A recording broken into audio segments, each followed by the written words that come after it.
আমরা তো সাধারণ মানুষ,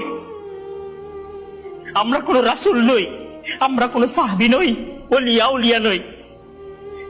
রাসূল সাল্লাল্লাহু আলাইহি ওয়াসাল্লাম বলছেন, ইন্না লিল মাউতি লাসাকারাত, ইন্না লিল মাউতি লাসাকারাত, ফামা জাসামা আলাইয়া ইয়া আইয়ুহাল ইখওয়ান। আমাদের কি হয়েছে আমরা মৃত্যুকে ভয় পাই না? আমাদের কি হয়েছে আমরা মনে করি না যে আমরা মারা যাব?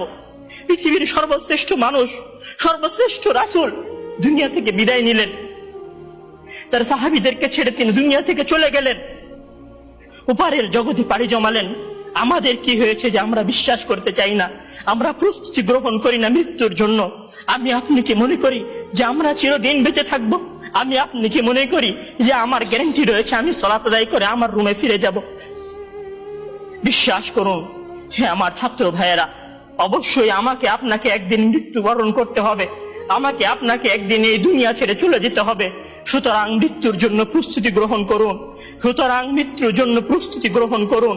সেই দিন আসার পূর্বে, যেই দিন মৃত্যু আপনার দরবারে উপস্থিত হবে এবং মহান আল্লাহ তাআলাকে আপনি বলবেন, হে আল্লাহ, আমাকে স্বল্প একটু সময় দিন, আমাকে স্বল্প একটু সময় দিন, আমি ফিরে যাই এবং কিছু নেক আমল করে আসি। কাল্লা ইন্নাহা কালিমাতুন হুয়া কাইলুহা। তখন মহান আল্লাহ তাআলা বলবেন, কোনো সুযোগ নেই, এটা তো তার মুখের কথা মাত্র, সে ফিরে গেলে আবারও আমল করবে না, সে ফিরে গেলে আবারও আমল করবে না। সম্মানিত ভাইয়েরা, সেই দিন আসার পূর্বেই প্রস্তুতি গ্রহণ করুন, সেই দিন আসার পূর্বেই প্রস্তুতি গ্রহণ করুন।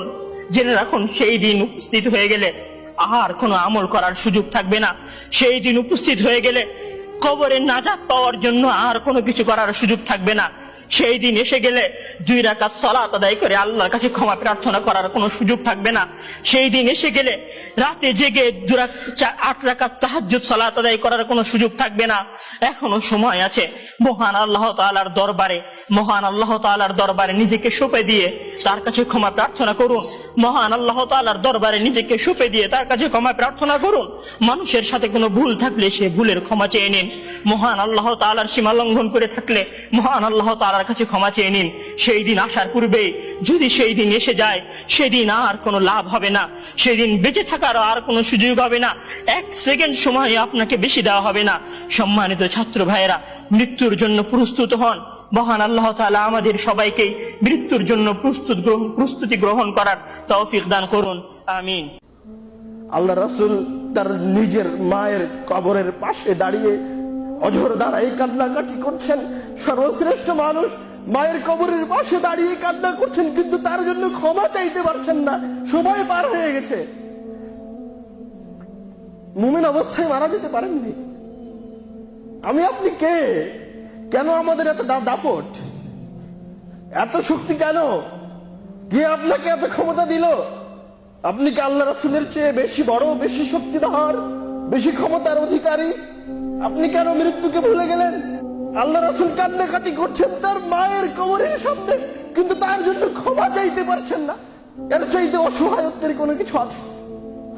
ওই জায়গায় আল্লাহ রাসূল সাল্লাল্লাহু আলাইহি ওয়াসাল্লাম পুরো উম্মাহকে একটা উপদেশ দিয়ে গেলেন, জুরুল কুবুরা, তোমরা কবর জিয়ারত করো, ফাইন্নাহা তুযাক্কিরুকুমুল মাউত, কেননা এই কবর তোমাদেরকে এই মৃত্যুর কথা স্মরণ করিয়ে দিবে।